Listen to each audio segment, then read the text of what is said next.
Al Jazeera Podcast.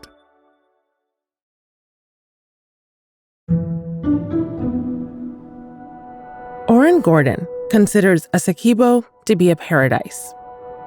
What's special about Essequibo is its green, unspoiled beauty. It's on the north coast of South America, in western Guyana, home to dense rainforest and one of the world's largest waterfalls. When you're coming into Guyana, you have to fly over the Essequibo forest, and it is an unbroken sea of green for long stretches of the flight. In the 19th century, colonizers seeking gold laid claim to Essequibo. These days, the prize is oil and gas, and it's right next to Venezuela. This week, Venezuela held a referendum on whether Essequibo is part of its territory. Venezuela's authorities said voters had overwhelmingly approved the takeover of an oil-rich region in neighboring Guyana. A victorious President Nicolas Maduro vowed to abide by the will of the people. The vote has unnerved Guyanese. But is it just posturing or a step toward annexation? I'm Malika Bilal, and this is The Take.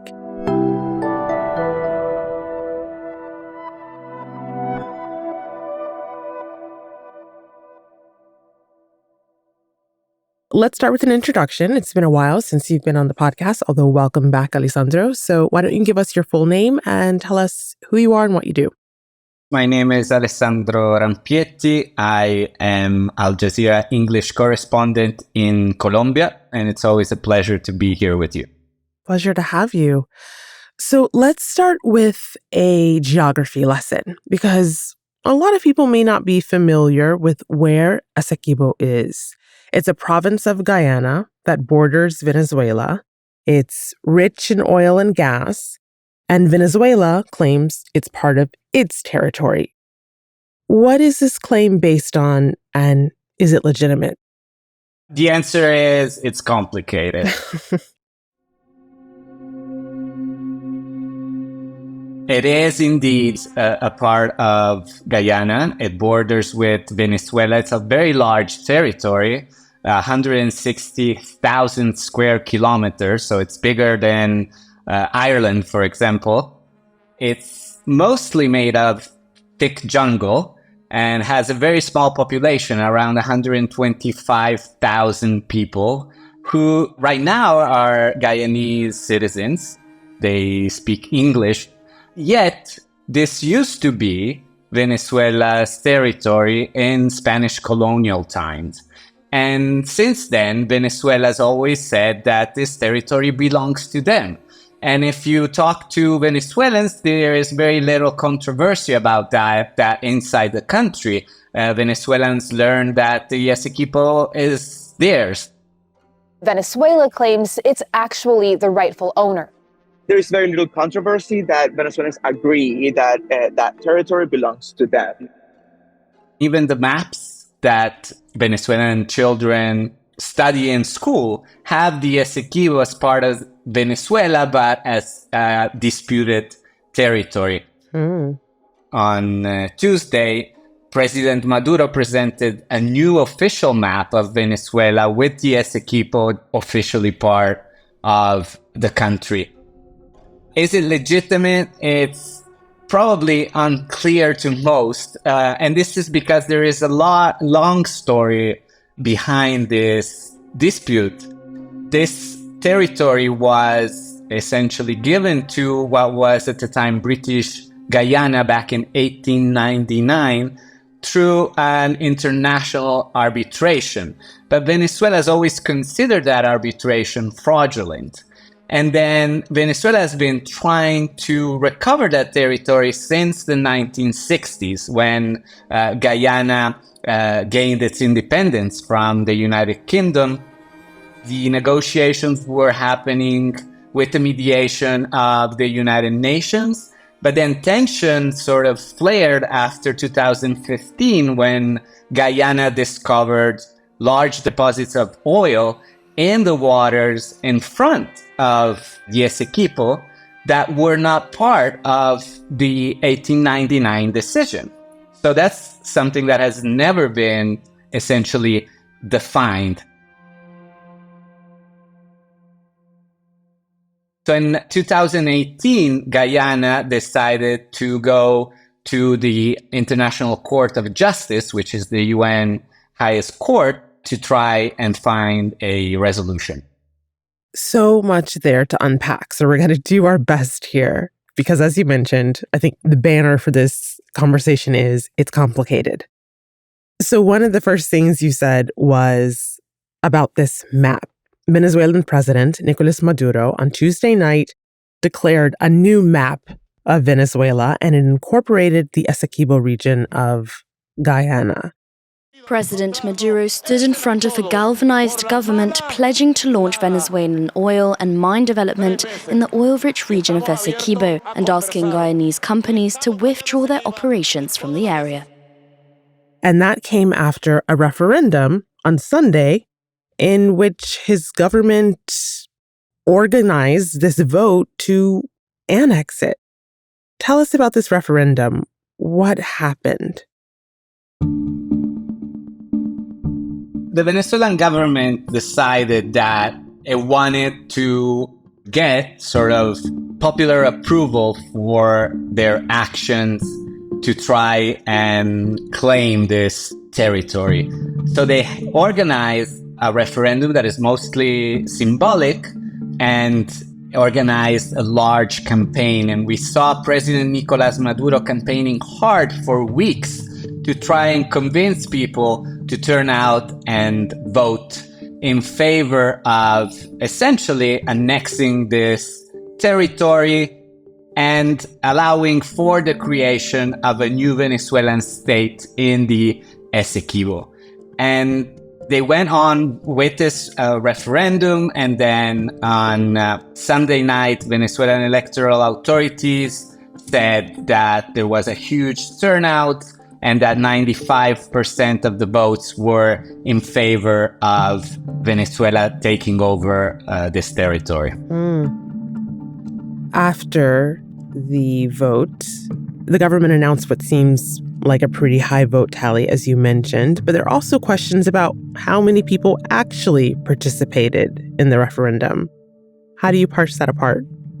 There are huge questions about that because throughout the day, reporters and regular citizens of Venezuela repeatedly said that there were no lines at the polling stations, that very few people did vote. And the problem is that there were no international observers with this election. But the feeling, even if there's no way to verify it, is that few people voted. There was also an issue with the way Venezuela's electoral authorities presented the results.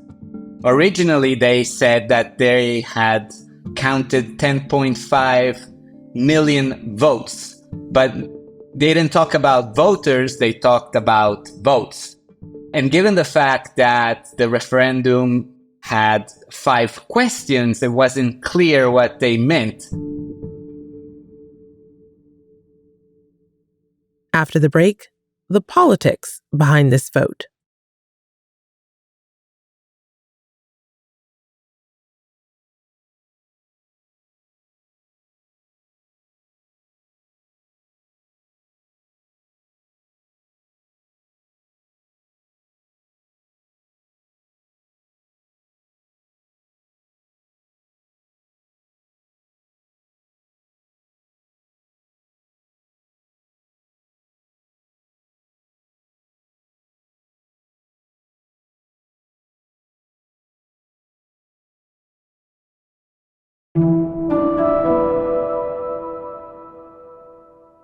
The referendum represents something new, and it is a dangerous escalation of the disagreement between Guyana and Venezuela. It feels more serious. That's Orin Gordon, who you heard at the top of this episode. I'm a writer and broadcaster. I live and work in Trinidad and Tobago. I'm Guyanese. I grew up in Georgetown, the capital. but know Essequibo very well. He explained the Guyanese reaction to the referendum.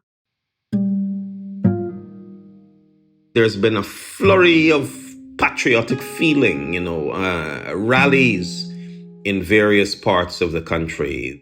The president has gone to the northwestern part of Guyana, near the Venezuelan border, and he's tried to rally the population there, telling them to be vigilant, but not to fear anything, not to panic. But nobody in Guyana is surprised at the outcome. And the reason no one is surprised, Orin says, is because of the history. We know, since we were children growing up, that the issue of Venezuelans saying, Essequibo is ours, has always been there. But to Orin, that history is clearly Guyanese. Venezuelan ownership of Essequibo is an idea that they have harbored since they were children. But I have Venezuelan friends and I love them. And I always say that this is a dispute between the government of Venezuela and Guyana, not Guyanese and Venezuelans. And when it comes to Venezuela's government, Alessandro says there might be politics at play.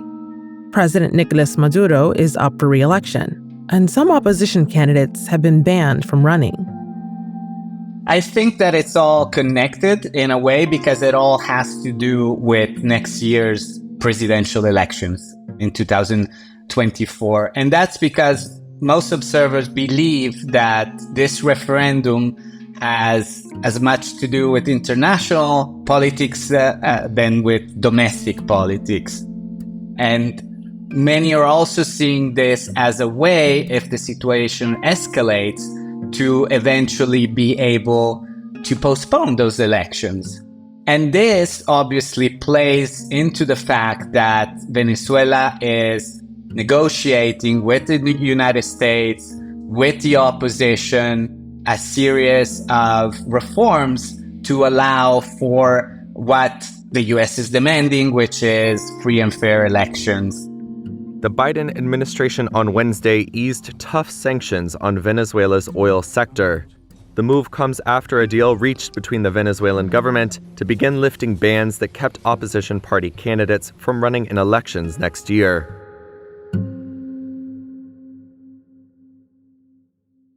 So you mentioned that, to paraphrase, this was a political gamble ahead of the election.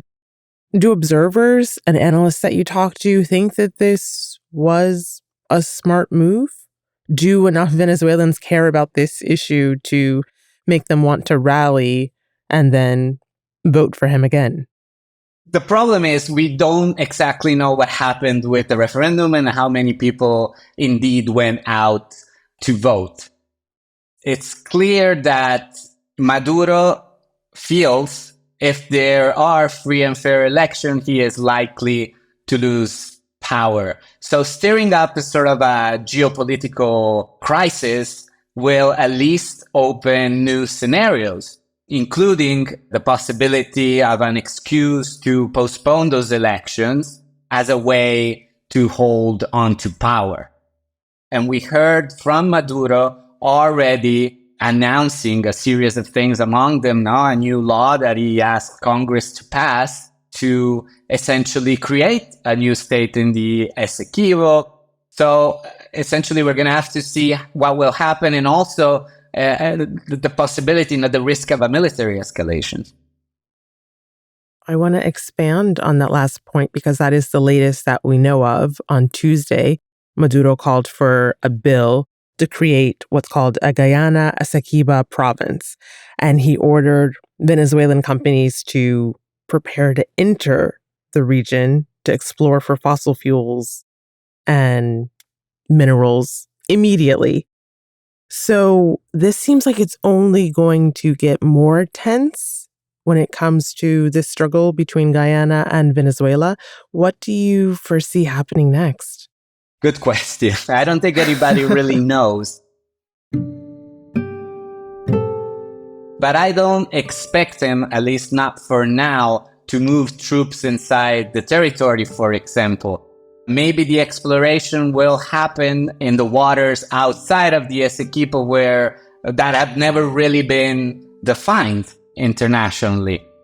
Because I think that this will only further isolate Venezuela internationally and would also put him into problems with his usual allies. Because from what we've seen so far, countries that have been close to the Maduro government, like Cuba, don't agree with this action and have said that they want peaceful international resolution to this issue. Alessandro, thank you so much for walking us through this. I hope that the next time we talk, we're not talking about an armed military standoff over Essequibo. I think everybody in Latin America hopes that will be the case. But there's no doubt that this kind of tension that we're seeing right now, we had not seen in Latin America in the 21st century. And that's The Take. This episode was produced by David Enders and Amy Walters, with Chloe K. Lee, Fahrinisa Campana, Khaled Sultan, Miranda Lynn, Negin Oliai, Sariel Khalili, Sonia Abou-Gad, Zainab Bazar, Ashish Malhotra, and me, Malika Bilal. Alex Roldan is our sound designer. Alexandra Locke is The Take's executive producer, and Ney Alvarez is Al Jazeera's head of audio. We'll be back.